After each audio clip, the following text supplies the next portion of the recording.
नमस्कार। हमारे इस खास कार्यक्रम चर्चा में आपका स्वागत है और जाहिर है कि चर्चा में हम कुछ ऐसे शख्सियतों से मुखातिब होते हैं, उनसे चर्चा करते हैं। और आज चर्चा के इस खास कार्यक्रम में हमारे साथ जुड़ रही हैं कैबिनेट मिनिस्टर इमरती देवी, जो अपनी मधुर मुस्कान से बहुत कुछ कह जाती हैं। इमरती देवी जो हाल ही में शिवराज कैबिनेट में शामिल हुई है और काफ़ी कद्दावर नेता हैं। चर्चा के इस कार्यक्रम को आगे बढ़ाएंगे। हमारे साथ न्यूज़ हेड शरद द्विवेदी जी भी जुड़ गए हैं, जो कि इस चर्चा को आगे बढ़ाएंगे। लेकिन उसके पहले आपको इमरती देवी के बारे में बता दें, 3 बार कांग्रेस की टिकट पर वो विधायक रह चुकी हैं। ज्योतिरादित्य सिंधिया की काफ़ी करीबी मानी जाती हैं, वो एक समर्थक हैं ज्योतिरादित्य सिंधिया की। और कांग्रेस पार्टी में रहते हुए कई पदों पर उन्होंने महत्वपूर्ण जिम्मेदारी भी निभाई है। 3 बार की वो विधायक रह चुकी हैं और फिलहाल शिवराज कैबिनेट में मंत्री है। तो चलिए बिना किसी देर के इस चर्चा को आगे बढ़ाएंगे और हमारे साथ न्यूज़ हेड शरद द्विवेदी जी भी बन गए, जो इस चर्चा को आगे बढ़ाएंगे। शरद जी। धन्यवाद दीपक। और सीधे हम रुख करते हैं इमरती देवी जी का, जो पूर्व कैबिनेट मिनिस्टर हैं और अब भारतीय जनता पार्टी की सीनियर लीडर हैं और एक ऐसी राजनेता हैं वो जो ग्रामीण पृष्ठभूमि से आती हैं और बहुत ही सहज रूप से वो अपने जीवन को और खुद अपने राजनीतिक जीवन को वो देखती हैं और किसी चीज़ को लेकर वो इसको छिपाती नहीं हैं। पिछली बार मुझे याद है जब वो कांग्रेस में रहीं और कैबिनेट मंत्री थीं तो हमने उनसे बातचीत की थी, तो उन्होंने एक बड़ी दिलचस्प बात जो मेरे जहन में अभी भी कौंधती है, उन्होंने बड़ी महत्वपूर्ण बात ये कही थी कि मैं बतौर मंत्री भी जब ग्रामीण क्षेत्रों के दौरे पर होती हूँ और उन्होंने अपने पुराने जीवन को, अपने जीवन के आरंभिक काल को याद करते हुए कहा कि जो ग्राम्य जीवन में होता है कि फसल काटने के लिए वो खुद हंसिया उठाकर खेत में पहुंचती थी, तो उन्होंने कहा कि बतौर मंत्री जब वो गांव से निकलती हैं और जब खड़ी फसल खेत में उन्हें नज़र आती है तो उनका भाव बड़ा प्रबल हो जाता है कि वो गाड़ी रुकवाएं और खेतों में उतर जाएं और पुराने दिनों को ताज़ा करते हुए फसल की कटाई के काम में जुट जाएं। और ये ताकत भी है, बहुत लोकप्रिय नेता हैं वो। पिछली बार भी काफ़ी अधिक मतों से वो अपने क्षेत्र में डबरा से वो जीती थी। चलिए सीधे रुक करते हैं। इमरती देवी जी, बहुत स्वागत करता हूं आपका बंसल न्यूज़ पर। धन्यवाद भाई साहब, धन्यवाद बहुत बहुत जी। एक बड़ा लंबा समय तो नहीं कहूँगा मैं, लेकिन एक ऐसा समय बीच में बीता है कि जब आप बेंगलुरु में रहीं, बहुत सारी चिंताएं भी मन में रही होंगी कि एक बड़ा फैसला आपने कर लिया है। ज्योतिरादित्य सिंधिया जी आपके लिए सबसे महत्वपूर्ण राजनेता हैं और उसके पहले माधवराव सिंधिया जी जो आपको राजनीति में लेकर आए। एक बड़ा फैसला, तनाव का फैसला आप ही का नहीं, उन सारे 22 लोगों का जिन्होंने अपने नेता के साथ भारतीय जनता पार्टी में आना स्वीकार किया। कैसे आज आप याद करती हैं उन दिनों को? काफ़ी तनाव, मंत्री पद छोड़ना कोई आसान बात नहीं होती और फिर इसके साथ बीजेपी में जाना जिसका अब तक विरोध करते रहे थे, काफ़ी सारा मन में तनाव भी होगा, चिंता भी होगी, लेकिन आपने फैसला तो बड़ा मजबूत किया। क्या कहेंगी, कैसे याद करती हैं आज उन दिनों को जब मार्च में आप काफ़ी द्वंद्व से गुजर रही थी और लोगों के साथ? जी इमरती देवी। जी भाई साहब, मैं आपसे नमस्ते करती हूँ और मैं कहती हूँ कि तनाव किस बात का, जो माँ बाप ने वफादारी सिखाई है, जो वफादारी मैंने अपने माँ बाप से सीखी है, उस वफादारी में अगर मंत्री पद से इस्तीफा देना पड़े, विधायक से इस्तीफा देने पड़े और अपने नेता के प्रति कुछ भी करने पड़े तो काहे का तनाव। मेरे को तो कोई तनाव था नहीं था। मैं बेंगलोर में, आप देखते हुए, मैं बड़े हंसी खुशी से रही और आज भी हंसी खुशी से हूँ और जब तक मैं राजनीति करूँगी बड़े खुशी खुशी करूँगी और जिस दिन नहीं करूँगी घर बैठ जाऊँगी। तनाव वाली तो कोई बात, जिस दिन तनाव आएगा उस दिन तो मैं राजनीति छोड़ दूँगी। मेरे दिल में कभी तनाव आता ही नहीं। तो मैं इसी तरीके से राजनीति करती हूँ, अपनी जनता के लिए राजनीति करती हूँ, इसलिए मुझे तनाव नहीं आता। अरे तो ये मंत्र हमको भी बता दीजिए। हम पत्रकारिता करते हैं, कई बार बड़ा तनाव हो जाता है, बहुत सारी खबरें आती हैं। आपके कई साथी हैं बीजेपी में भी और कांग्रेस में भी जिनको बड़ा तनाव होता है। क्या ये ग्राम्य जीवन से, गांव के जीवन से आने की वजह से आपके मन में ये प्रसन्नता का भाव रहता है? आखिर जो ये तनाव आपके मन में नहीं आता, इसका मूल मंत्र क्या है? थोड़ा मंत्र बताइए ना हमको। नहीं वैसा मंत्र तो आप भी जानते हो, मैंने आपको बताया अभी एक दो बार कि मुझे तनाव क्यों नहीं आता। कि जिस तनाव से मैं बचपन से गुजरी हूँ और वो तनाव मेरे सामने अब नहीं रहा, और मैं अब इतने हंसी खुशी से रहते हुए भी तनाव में क्यों रहूं। जब मैं मजदूरी करती थी, खेतों में जाती थी, गोबर थापती थी, सानी करती थी, चौपे बांधती थी, भैंसे धोती थी, जब तनाव नहीं था, जब भी मेरे गांव में हंसी खुशी से अपनी गलियों में निकालती थी। तो अब तो आप सबकी दुआ से और जनता के आशीर्वाद से मैं ऐसी कुर्सी पे बैठी हूँ कि मुझे सदा खुश रहना चाहिए, तो फिर तनाव क्यों ले आऊँ मैं। जी, बहुत अच्छी बात कही आपने, बहुत अच्छी बात कही। और इसी को दार्शनिक कहते हैं कि जीवन जैसा भी हो उसको बहुत प्रेम से स्वीकार कीजिए और कोई तनाव मन में मत रखिए। और सच बात है, शायद यही मंत्र था कि आपको कैबिनेट मंत्री तक पहुंचने का मौका मिला। और आज वाकई ग्रामीण परिवेश से निकली एक महिला का यहाँ तक पहुँचना भारतीय लोकतंत्र की गरिमा तो है ही, लेकिन उसके पीछे आपका और आपके परिवार का, आपके पतिदेव का भी बड़ा सहयोग और समर्पण है, जिसकी वजह से आप आज यहाँ तक पहुँची हैं। थोड़ा राजनीति के बारे में हमें बताइए। कभी मैं थोड़ी कुछ हल्की फुल्की बातों के बाद फिर राजनीतिक प्रश्नों की तरफ आऊँगा, हालांकि आप हर तरह के सवाल के लिए तैयार रहती। माधव राव जी, आपने पिछले इंटरव्यू में भी बताया था हमें कि ये माधव राव जी थे, कैसे वो मुलाकात हुई, आप कैसे पहुँची वहाँ तक और किस तरह से उन्होंने आपको राजनीति में आगे बढ़ाया? क्योंकि हमने सुना है कि उन्होंने काफ़ी आपको वो बहुत महत्वपूर्ण तरीके से उन्होंने कहा कि नहीं, ये लड़की राजनीति में आगे जाकर बड़ा नाम करेगी और उसको आगे बढ़ना ही चाहिए। जी, जब मैं राजनीति में शुरू में राजनीति में जब मैं गई, घर पे रहती थी तो मैं सोचती थी, और दो एक महिला थी साथ में, तो जब वो राजनीति में जाती थी, कोई ब्लॉक अध्यक्ष थी, एक महिला कांग्रेस की जिला अध्यक्ष थी, तो वो भीड़ भाड़ महिलाओं की लेके जाती थी। तो जब मोहल्ला में समझी जाती, तो अब हमने के ग्वालियर भी जाके देखे कैसा लगता है। तो महाराज माधवराव सिंधिया जी के सामने जब पहुँचे तो महाराज ने छोटी विश्रांति पे सब लोगों से मिल रहे थे, मिलते मिलते हमारे पास भी आए थे, लान लगी तो उनने मेरा हाथ पकड़ा और हाथ पकड़ के कहा, ये लड़की बहुत आगे बढ़ेगी, इसको उमा सेंगर मैडम से कहा इसको आगे बढ़ाओ और इसको राजनीति में लाओ। तो जब से मैं राजनीति में आई, लेकिन एक महिला की राजनीति तो आप भी जानते हो, शुरू में सबको अच्छी लगती है, फिर चाहे घर वाले हों, चाहे बाहर वाले हों, चाहे मोहल्ले वाले हों, चाहे शहर वाले हों, जब जरा से आगे बढ़ने की महिला की कोशिश होती है तो कई तंजे कसते हैं महिला पर।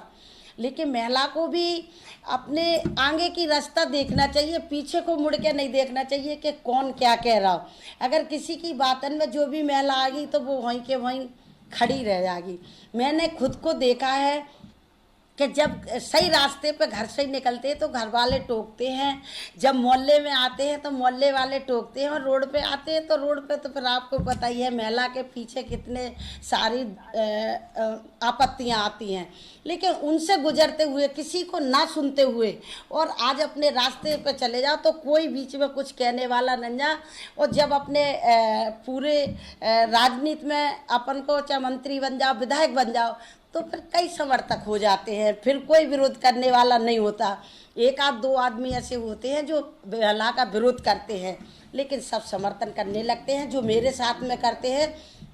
और खासकर मेरे डबरा विधानसभा की जनता मेरे पे मुझे इतना समर्थन देती है, इतना समर्थन देती हूँ कि मैं अकेली भी किसी भी गांव में निकल जाऊँ तो सब मुझे बड़े दिल से चाहते हैं और मैं भी उनको बहुत दिल से चाहती हूँ।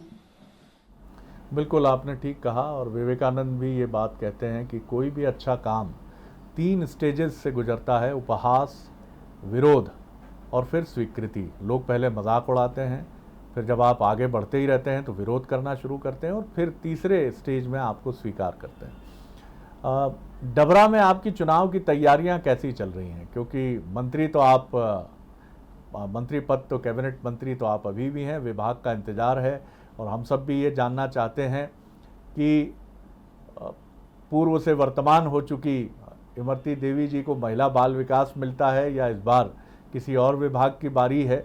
ये तो मुख्यमंत्री जी का विशेषाधिकार है। हालांकि थोड़ा लंबा मामला खिंच गया और आप सबको इंतज़ार है, लेकिन हो ही जाएगा। ये बताइए मुझे कि आपकी चुनाव की तैयारियां कैसी चल रही हैं डबरा? जब मैं 2004 में चुनाव लड़ी जिला पंचायत का, तो मेरी जनता ने मुझे पूरा समर्थन दिया। 2008 में लड़ी तो भी समर्थन दिया, 2013 में मुझे अच्छा समर्थन दिया, फिर 18 में और अच्छा समर्थन दिया। और मैं अब जो चुनाव लड़ने जा रही हूँ, मैंने पार्टी छोड़ के मैं चुनाव लड़ रही, लेकिन कांग्रेस पार्टी मैंने छोड़ी है, लेकिन अपना नेता नहीं छोड़ा। मैं मेरे अपने नेता के साथ गई हूँ, जहाँ मेरा नेता गया है वहाँ मैं गई हूँ। तो मैंने ऐसा, मुझे नहीं लगता कि मैंने पार्टी बदली। मैं नेता के संग थी और हूँ और रहूँगी। जहाँ हमारा नेता है वहाँ हमें, अब लोगों में है पार्टी बदल ली, ठीक है भैया, लेकिन अगर हम महाराज को भी छोड़ देते तो दुनिया का तो जिसने जमीन से लेकर सिंहासन पे बिठा दिया उसने उसे छोड़ दिया तो किसकी उम्मीद होगी।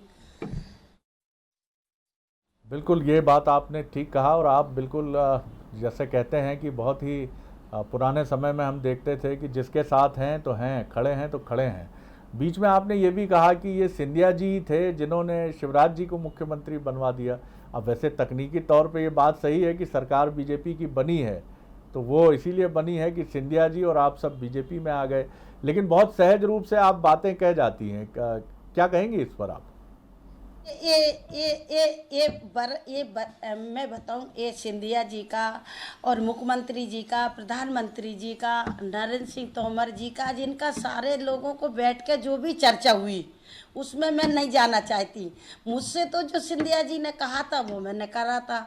और माननीय मुख्यमंत्री जी, आपने विभाग की बात करी तो मुझे महिला बाल विकास दिया था माननीय कमलनाथ जी ने, सिंधिया जी ने दिलवाया था। लेकिन आपने देखा होगा किस तरीके से मैंने अपना महिला बाल विकास चलाया कि केंद्र से मैं 3 अवार्ड लेके आई महिला बाल विकास में, और वो भी केंद्र में बीजेपी की सरकार थी, मैं कांग्रेस की मंत्री थी, फिर भी स्मृति ईरानी से मैं 3 अवार्ड लेके आई हूँ। उस तरीके से मैंने अपना विभाग चलाया और काम करने वाला हो। मैं नहीं चाहती कि कौन सा विभाग, मुझे जौन सा विभाग भी मिलेगा मैं पूरी जिम्मेवारी के साथ काम करूँगी। और शिवराज सिंह चौहान जी के सामने मैं, जैसे कमलनाथ जी के सामने भी इनाम लेके आएगी, तो मैं भाई साहब के सामने भी, शिवराज सिंह के सामने भी ऐसे ही पुरस्कार लेके आऊँगी। अपनी पूरी जी जान लगा के काम करूँगी उनके नेतृत्व में। जी जी। ये जो कांग्रेस का आरोप है इमरती देवी जी, ये बड़ा मुद्दा वो बनाने की कोशिश कर रही है कि चाहे सिंधिया साहब हों, चाहे इमरती देवी हों, या वो 22 साथी हों, इन्होंने बड़ा विश्वासघात कर दिया कांग्रेस के साथ। जिस पार्टी में रहे, जिस पार्टी में उन्होंने अपने राजनीतिक जीवन को शुरू किया, उस पार्टी का ही साथ नहीं दिया। और वो ये भी दावा करते हैं कि ग्वालियर चंबल की जो माटी है वो माटी ऐसी है कि वहाँ पर अगर कोई किसी के साथ छल करता है तो वहाँ की जनता बहुत नाराज होती है। इन दावों में कितना दम है कांग्रेस के? क्या, कैसे देखती हैं आप इसे? जी नहीं, ये तो एक कांग्रेसियों को महसूस हो जाएगा चुनाव के बाद कि ग्वालियर चंबल संभाग की जनता क्या चाहती है। ग्वालियर चंबल संभाग की जनता अपने नेता को चुनती है विकास के लिए, लेकिन जब हम 10 साल हमें चुना है हमारी जनता ने, और हम उनके सामने कहते रहे हम क्या करें का सरकार ही नंजा, हम क्या करें सरकार ही नंजा, हम विपक्ष में बैठे हैं। और जब कांग्रेस की सरकार आई और 1.5 साल हमें हो गए, और 1.5 साल में हमने ये खेत पंप भी नहीं लगवा पाओ, तो हम 5 साल में जाके जनता को क्या जवाब देते कि सरकार किसकी है थी, इसलिए हमने विकास नहीं किया। क्षेत्र की जनता हो, कोई भी हो, वो चाहती है कि हमारा विकास हो, लेकिन हमने अपने विकास की लड़ाई लड़ी, अपने क्षेत्र की जनता की लड़ाई लड़ी, और कमलनाथ जी ने नहीं मानी हमारी बात। कई बार फाइल लेके जाते तो वो कहते खजाना खाली है, सारे पैसा ले जा रहे छिंदवाड़ा को, तो हम क्या करते, फिर हमें पार्टी बदल नहीं थी। जी जी। आप मानती हैं कि कांग्रेस की ये जो बात है इसमें कोई दम नहीं है। एक चीज़ और बताइए कि ये जो पूरा मसला है, पूरा मुद्दा है कि आपने पार्टी बदली, ऐसा क्या कारण था कांग्रेस में? एक तो ये आरोप है आप लोगों का कि आपकी सुनवाई नहीं होती थी। क्या सुनवाई ना होने की वजह ये थी कि आप सिंधिया जी के कैंप से आते रहे? क्या कांग्रेस में कहीं कोई आपका आरोप है क्या इस तरह का कि एक बंटवारा है, वहाँ आपको पीछे छोड़ दिया जाता था? मैं आपके सामने बता तो रही, पता नहीं उनके मन में क्या था। कमलनाथ जी के में सिंधिया जी की वजह से, ग्वालियर चंबल संभाग की जनता के वजह से, उनको छिंदवाड़ा की जनता अच्छी लगती थी तो वे छिंदवाड़ा सारा काम ले जाते थे। वो छिंदवाड़ा के मुख्यमंत्री बन गए थे, मध्य प्रदेश के नहीं बनना था उन्हें। तो जैसा उनने देख लिया और हमारी जनता का विकास नहीं हुआ, इस वजह से हमें पार्टी छोड़ने पड़ी। इसमें ना उन्हें दुख होना चाहिए। उनसे खुद पूछिए, आपके इमरती देवी कितनी बार आपके पास आई हैं। उनकी चाहे लदेरा डैम हो, चाहे बारकरी जिगनिया की नहर हो, चाहे 100 बिस्तर का अस्पताल हो, चाहे स्टेडियम ग्राउंड हो, और चाहे हमारे केंद्रीय विद्यालय हो डबरा में, और चाहे हमारा पिछोर में हमारे लड़कन को कॉलेज हो, तो एक भी काम की फाइल हमारी उठा के फेंक देते थे, नहीं कोई पैसा नहीं है। लेकिन हम उनसे पूछना चाहते, अब पैसा कहाँ से आ गया। सम्मानीय शिवराज सिंह चौहान ने 6-6.5 करोड़ रुपए 100 बिस्तर के अस्पताल को दे दिया। केंद्रीय विद्यालय हमारा बनना चालू होगा दिल्ली से। हमारा स्टेडियम 2 करोड़ रुपए के आ गए, उसका भी साफ सफाई बनना चालू हो गया। हमारी लदेरा डैम की भी भूमि पूजन होने वाला है, नहर का भी होने वाला है। बाकी बाद में आप देखो अब कहाँ से पैसा आगा और कैसे काम हो रहा है। तो यही काम मैं चाहती थी, ये विकास मैं चाहती थी। वो विकास मेरी जनता के बीच में है और मेरी जनता बहुत खुश है। ये तो कांग्रेसियों को चुनाव के बाद पता चलेगा कि जनता किसकी है। जनता के सामने हम वफादार है। अगर वफादार जनता के सामने होगी तो हमें लौट के विधानसभा में पहुंचाएगी, और अगर हम जनता के साथ वफादारी नहीं कर रहे होंगे तो ये जवाब तो जनता देगी। कांग्रेसियन को क्या करने जी बातन से। एक चीज़ ये बताइए कि कांग्रेस का एक नारा ये भी है कि बीजेपी में अब 3 चीज़ें बड़ी महत्वपूर्ण हैं, महाराज, शिवराज और नाराज़। नाराज़ वो लोग हैं जो आप लोगों के आने से नाराज़ हैं, और आप लोगों के आने से इतने नाराज़ हैं, कई लोग इसलिए नाराज़ हैं कि उनकी सीट्स पर सवाल खड़े हो गए। कई लोग इसलिए नाराज़ हैं कि उन्हें लग रहा है कि अब इमरती देवी जैसे नेता आ गए, हमारी कद्र कम हो जाएगी। इस पर आप क्या कहेंगी? जे तो सोच कांग्रेस वालों की है। वो बना बना के कहते हैं महाराज हमारे हैं, शिवराज हमारे हैं, और जनता हमारी है, जीत के आएंगे। जी तो बिल्कुल सपने देख रहे अब है। तो इनके सपने चुनाव के बाद पूरे हो जाएंगे। तो उन्होंने देखत रंदो ने सपने, कौन नाराज कौन महाराज, और कौन जनता कैसे नाराज। महाराज भी है, शिवराज भी है और जनता भी है।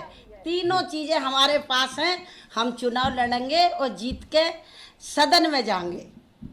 जी, तो आपका नारा ये है कांग्रेस के इस नारे के खिलाफ कि हमारे पास महाराज हैं, शिवराज हैं और जनता है, नाराज़ नहीं है। जो नाराज़ हैं उनको मना लेंगे, कोई कठिनाई नहीं होगी, कोई समस्या नहीं होगी। एक सवाल और मेरे मन में आता है कि बीजेपी में भी कुछ मनाए किसको कोई नाराज नहीं।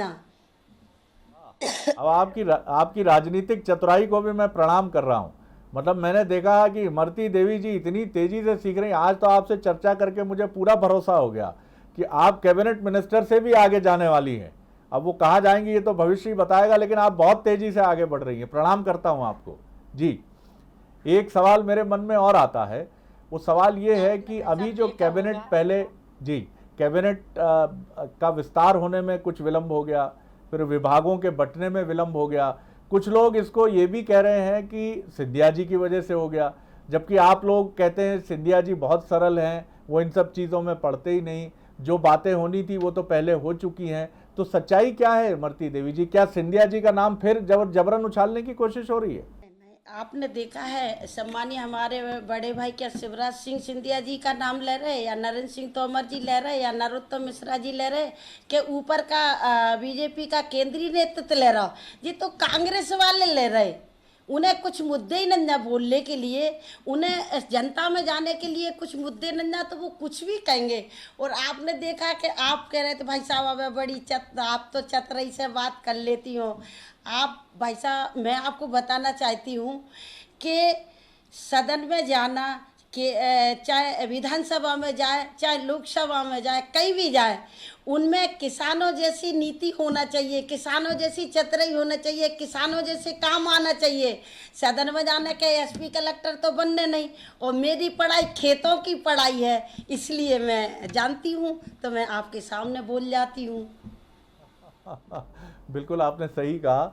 और हमारे ग्रामीण परिवेश से आने वाले जो व्यक्ति हैं वो वाकई बहुत ही समझदार, चतुर और अपनी विनम्रता के साथ, भले ही आप उनकी आपकी तो बोली भी इतनी मधुर लगती है जिसमें बुंदेली की जो तनक टनक है, क्योंकि दतिया में आपका जन्म हुआ है और दतिया को हम बुंदेलखंड का प्रवेश द्वार कहते हैं, दरवाज़ा कहते हैं बुंदेलखंड का। तो इतनी बढ़िया लगती है आपकी ये जो बोली में जो बुंदेली का जो मीठापन है। आखिरी प्रश्न आपसे कर रहा हूँ, आपको लगता है कि ये जो 24 सीटों के लिए चुनाव हो रहे हैं, बीजेपी का पलड़ा अगर भारी है तो क्या वजह है? आप ये दावा करती हैं कि बीजेपी अधिकांश सीटें जीतेगी, तो इस दावे के पीछे तर्क क्या है आपका? आखिरी सवाल है मेरा, संक्षेप में जी। नहीं भाई साहब, आखिरी सवाल है तो मैं आपसे कहना चाहती हूँ कि कांग्रेस ने जो वचन पत्र में वादे किए थे, चाहे विधवा पेंशन हो, चाहे शादियों के 51,000 रुपये हो, चाहे किसानों को 10 दिना में कर्जा माफ हो, मतलब चाहे टीचरों वाली बात, कई ऐसे वचन पत्र उन्होंने दिए थे। आप बता दो, एक भी वचन पत्र उन्होंने पूरा नहीं किया पूरी तरीके से। और क्षेत्र की जनता और पूरे मध्य प्रदेश की जनता इससे इतनी नाराज है कांग्रेस से, इस वजह से बीजेपी का पल्ला भारी है और बीजेपी चुनाव जीतेगी, अपनी फिर सरकार बनाएगी। चलिए, बहुत बहुत शुभकामनाएं और आपको बहुत अच्छा विभाग मिले इस बार। आपका प्रिय विभाग तो महिला बाल विकास विभाग है ही, वही मिल जाए, उसके लिए भी शुभकामनाएं। और मैं ये नहीं कहूँगा कोई मलाईदार विभाग होता है या ये होता है वो होता है, बिल्कुल नहीं कहूँगा। मैं सिर्फ शुभकामनाएं दूंगा आपको कि एक अच्छा, हमें नहीं मलाईदार, हमने पहले ही कह दिया आपको कि सम्मानीय भाई साहब जौन सा पद देंगे मैं उसमें राजी हूँ, खुशी खुशी राजी हूँ। कभी ये भी नहीं कहूँगी कि मुझे कौन सा पद दे दिया, मैं कोई भी पद दे दे, सिर्फ मैं काम करने में अपनी निगाह रखती हूँ, मनसा रखती हूँ, मैं पद में नहीं रखती। मुझे जौन सा सबसे छोटा विभाग हो उसे दे दे, मुझे कोई फर्क नहीं पड़ता। अब मैं और फिर आपको प्रणाम करूंगा कि राजनीति की सीढ़ियां आप बहुत तेजी से चढ़ रही हैं और ग्रामीण परिवेश से आने वाले हमारे जो राजनेता हैं वो बड़ी प्रखरता से, बड़ी तेजी से आगे बढ़ते हैं। बहुत बहुत धन्यवाद आपको। चुनाव के लिए अग्रिम शुभकामनाएं, आपके राजनीतिक जीवन के लिए ढेर सारी शुभकामनाएं। बहुत बहुत धन्यवाद कैबिनेट मंत्री इमरती देवी जी को, जो हमारे साथ जुड़ी चर्चा में और बहुत अपने ख़ास अंदाज में उन्होंने कोई कड़वी बात नहीं की। वो बड़ा मीठा बोलती हैं, लेकिन मीठा और खरा बोलती हैं, कहीं अटकती नहीं है, रुकती नहीं है, झिझकती नहीं है। दीपक जी, मैं आपकी तरफ रुक कर रहा हूं। बिल्कुल, तो आपने कैबिनेट मंत्री इमरती देवी को सुना, जो अपनी मीठी बोली के जरिए शरद जी के सारे सवालों के जवाब देती नजर आई। बड़ी ही सहजता से, सरलता से, मुखरता से उन्होंने सारे प्रश्नों के सिलसिलेवार जवाब दिए हैं। फिलहाल हमारी इस खास चर्चा में फिलहाल इतना ही। बंसल न्यूज पर खबरों का सिलसिला लगातार जारी है। नमस्कार।